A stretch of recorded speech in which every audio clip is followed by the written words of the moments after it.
저는 현대자동차 R&D 본부의 수소전기차 성능시험팀을 맡고 있는 전강식 팀장입니다. 반갑습니다. 오늘 아침에 오셔서 로비층에 전시되어 있는 그 수소 헤리티지 전시물들 보셨는지 잘 모르겠는데요.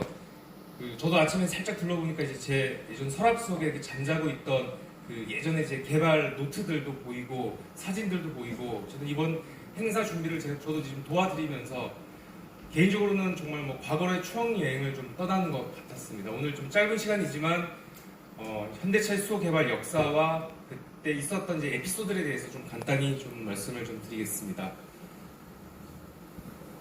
저는 현대차 2005년도에 신입사원으로 입사를 했습니다. 당시에는 사실 연료인지가 뭔지도 잘 몰랐고, 뭐 내연기관 말고 좀 뭔가 새로운 게 하고 싶다라는 마음 하나로 당시 연료인지 시스템 개발팀에 이제 지원을 했는데, 내년 1월이면 벌써 이제 만 20년째 수전기차 개발에 몸담고 있습니다. 사실 당시만 해도 뭐 전기차도 이렇게 정말 먼 미래로 좀 느껴질 시절이었는데, 뭐 수소차는 더 이제 생소했던 시기였습니다.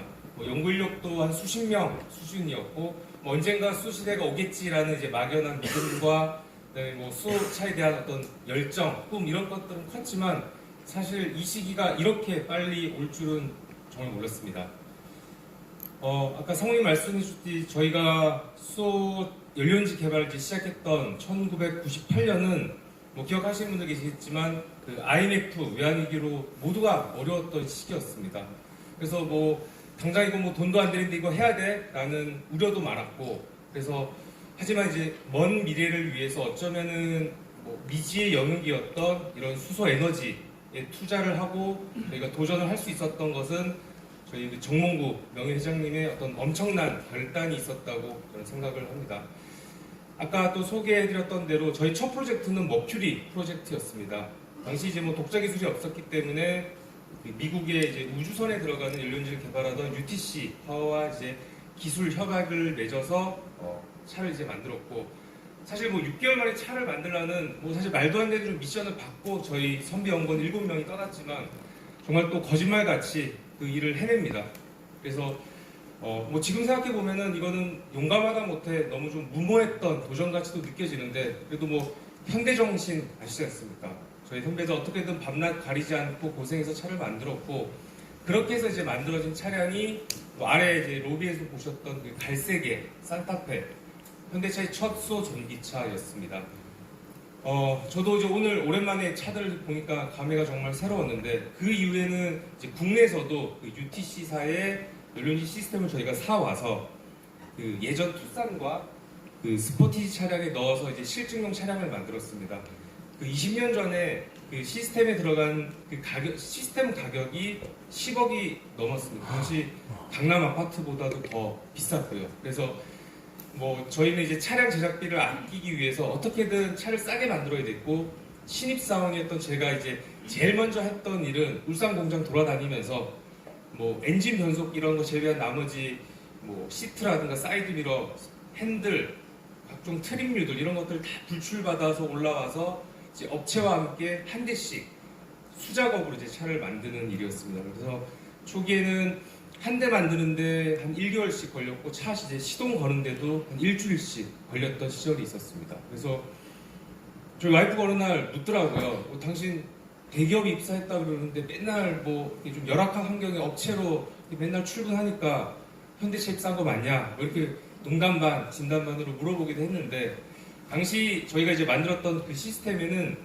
Powered by UTC라는 글자가 딱 새겨져 있었는데, 사실 그거 보고 이제 저희는 우리도 언젠가는 저기에 Powered by HMC라고 새겨넣자, 이렇게 저희끼리 좀 다짐하기도 했었습니다. 뭐 예전에 저희 현대차 선배들이 그 미쓰비시 그 엔진 기술을 이렇게 배워오고 리버스 엔지니어링하고 뭐 그랬던 것처럼 저희도 정말 끈질기게 그 미국의 UTC 엔지니어들 붙잡고 물어보고 또 물어보고, 정말 그렇게 좀 집요한 노력 끝에 많은 기술들을 정말 단시간에 좀 배우게 되었습니다. 그래서 머큐리 프로젝트 병행해서 이제 독자 개발 프로젝트도 같이 어떻게 보면 좀 비밀리에 투트랙으로 진행을 좀 하게 됐습니다. 그런 뭐 집요함, 그다음에 끈질긴 노력의 결과로 지금의 이제 저희 기술이 완성됐다고 생각을 하는데, 저희 현대자동차 사람들의 DNA에 있는 뭔가 좀 그런 것들이 좀 있는 것 같습니다. 그리고 당시 이 차량들 같은 경우는 지금 이제 저희 기술과는 좀 다른 방식이라서 일단 시동 거는데 한 1분 정도 기본적으로 걸렸습니다. 그래서 이렇게 중요 시승을 앞두고 차량 이제 시동을 딱 걸어놨는데 높으신 분들이 오셔서 차를 이제 타서 차가 또 너무 조용하니까 시동 버튼을 누르십니다. 시동이 꺼지죠. 그러면은 저희는 다시 이제 재시동하는데 1분이 걸리니까 막 연구원들은 이제 막 옆에서 보면 이제 막 속이 타들어가기도 하고, 그다음에 겨울철엔 또 냉시동이 워낙 또 취약해서 한 영하 10도에서 시동 거는데도 한 최소 한 5분 이상 걸리기도 했고, 뭐 그나마 걸리면 정말 다행이었던 시절도 있었습니다. 그래서 수소 상용차를 이제 상용하기 위해서는 이런 문제들이 반드시 해결돼야 된다라고 이제 저희는 생각을 했고, 그래서 이제 저희 독자 기술을 이제 개발을 착수를 하게 됐습니다. 물론 이제 지금 여러분들이 타시는 넥소는 뭐 디젤이나 LPG 차량도 좀 어렵다고 하는 영하 30도에서도 뭐 문제 없이 이제 시동이 잘 되는지 수준까지 올라왔습니다. 그리고 이때 당시에는 초창기 시험체 문제가 너무 많아서 사실 뭐 연구원들이 차를 밀고 끌고 뭐 견인하던 일도 정말 다반사로 있었습니다. 그래서 뭐 하도 차를 밀고 다녀가지고 안전화 밑창에 다 닳고, 그다음에 부품을 직접 다 달아보고 또 평가하고 또 교체해보고 뭐 그러다 보니까 그때는 이제 연구원들이 다 직접 다 작업을 했거든요. 그러니까 뭐 손이 성한 날도 없었고, 제가 그때 당시 신혼이었는데 나중에 보니까 결혼 반지에 다 스크래치가 나 있더라고요. 그리고 저희 와이프가 또 저희 남편 손 엄청 고왔는데 왜 이렇게 뭐 손이 이렇게 험해졌냐고 좀 안타까워하기도 했는데, 지금도 보면은 제 손에 그때 이제 막 상처들이 좀 남아 있는데 저는 이제 일종의 뭐 제 마음속에 있는 훈장 같은 거라고 좀 생각을 하고 있습니다. 저는 이제 전기차 이제 개발하면서 가장 기억에 남았던 행사는 2008, 9년에 저희가 미국에 있었던 하이드로젠 로드 투어였습니다. 그 당시에는 이제 저희 현대뿐만 아니라 뭐 도요타, 혼다, 닛산, 그다음에 GM, 다임러, 폭스바겐 뭐 이런 많은 OEM들이 그 수소차를 개발을 하고 있었습니다. 물론 지금 양산에 성공한 업체는 두 군데만 남았죠. 그만큼 좀 어려운 기술이기도 했고요. 그래서 수소차 홍보를 위해서 저희가 이제 미국의 상하원 의원들, 일반인들 대상으로 차량 시승도 하고 그다음에 여러 가지 기술 홍보도 많이 했습니다. 그래서 2008년에는 2주 동안에 저희가 미국 동부 끝에서부터 서부까지 2주 동안 7,300km를 이제 횡단하면서 18개 주 32개 도시를 방문을 했고, 2009년도에는 이제 미서부 서부 지역의 이제 샌디에고부터 밴쿠버까지 또 종단 투어를 또 하기도 했습니다. 그래서 그때 당시에는 뭐 고속도로 이렇게 뭐 소위 떼빙이라고 하죠.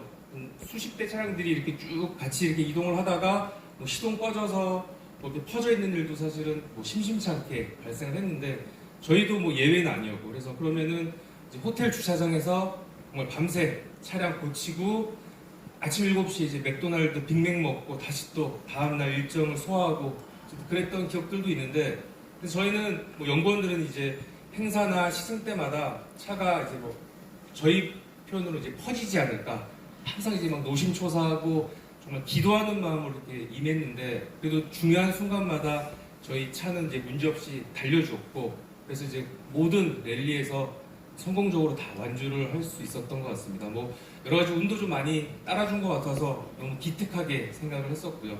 그래서 그런 경험 하나하나들이 다 좀 쌓여서 지금의 이제 저희 수소전기차가 좀 탄생을 했다고 생각을 하고, 이런 순간들을 이제 보면서 이거 수소 연료 기술 언젠가는 되는 기술이겠구나, 이런 이제 확신이 점차 좀 들었던 것 같습니다. 그리고 이제 2013년 뭐 소량 양산이긴 하지만 세계 최초 수소전기차 투싼 IX35를 이제 출시를 하게 됩니다. 근데 그때 당시는 뭐 충전소에 지금처럼 이제 충전소가 많지 않았습니다. 그래서 일반인들 대상으로는 저희가 판매를 할 수가 없었고, 결국 이제 실증 사업 투입이 필요했습니다. 근데 당시에 이제 실증 사업을 할 수 있는 곳은 뭐 덴마크, 노르웨이 이런 북유럽 쪽밖에 없었고, 그럼 이제 차는 만들었는데 이걸 어디다 팔아야 될지 좀 판로 자체가 막막한 뭐 그런 상황이었습니다. 근데 이제 또 수소차는 특성 때문에 당시 이제 뭐 영업 조직의 어떤 도움을 받기도 힘들었고, 결국은 또 저희 연구원들이 직접 해로 날아갔습니다. 그래서 저희가 직접 영업 사원이 돼서 유럽의 관공서들을 찾아다녔고, 그래서 덴마크의 코펜하겐 시청을 이제 시작으로 해서 저희가 이제 투싼을 한 1000대 정도 팔았는데 대부분이 이제 대다수가 유럽 시장에서 이제 판매가 됐고, 이제 북미 시장에서도 일반인들 대상으로 리스 형태로 이제 좀 운행이 되기도 했습니다. 그리고 이제 2018년 여러분들이 잘 아시는 수소전기차 전용 모델 넥소가 이제 드디어 탄생을 하게 됐습니다. 넥소는 뭐 2세대 LNG 시스템이 이제 들어가기도 했고, 당시에는 이제 각종 신기술들이 이제 처음 탑재된 뭐 기술의 집약체 같은 모델이기도 했고, 무엇보다도 이제 수소전기차를 좀 대중분들에게 좀 널리 알려줄 수 있는 기회가 됐던 그런 의미 있는 모델이라고 생각을 합니다. 뭐 개인적으로는 그 넥소 차량, 저희는 이제 프로젝트명 FE라고 부르는데, FE 티카 때부터 프로토, 파일럿까지 뭐 외교 50도의 그 북미 데스밸리 지역, 그다음에 영하 30도의 스웨덴 지역 등 이런 뭐 다양한 지역에서 뭐 썸머셔, 윈터셔 하면서 같이 너무 사실은 고생했던 좀 추억들이 많아서, 넥소는 뭐 개인적으로는 그 어떤 차종보다도 정말 애착이 많이 가는 차종이기도 합니다. 그래서 양산되고 나서 이렇게 거리에 넥소가 이렇게 다니는 모습을 보면은 정말 가슴이 벅차 오르기도 했고요. 저는 지금 이제 동탄에 사는데 저희 동네에는 또 넥소 경찰차도 많이 보이거든요. 아직도 그거 보면 너무 신기하기도 하고 그렇습니다. 그래서 지금 사실 지금 이 순간에도 오늘 이제 곧 공개되는 그 넥소 후속 차종의 성공적인 양산을 위해서 저희 연구원들은 지금 불철주야 열심히 지금 개발에 전념을 하고 있고요. 조금만 더 기다려 주십시오. 이제 앞으로 그 나올 현대차 이제 다양한 수소전기차 라인업들에 대해서도 좀 더 많은 관심과 사랑을 좀 부탁드리면서, 아무튼 오늘 넥소 오너님들 직접 모시고 이렇게 말씀 전하게 돼서 너무 반갑고 영광스럽게 생각을 하고 있습니다. 다시 한번 감사 인사드리겠습니다. 감사합니다.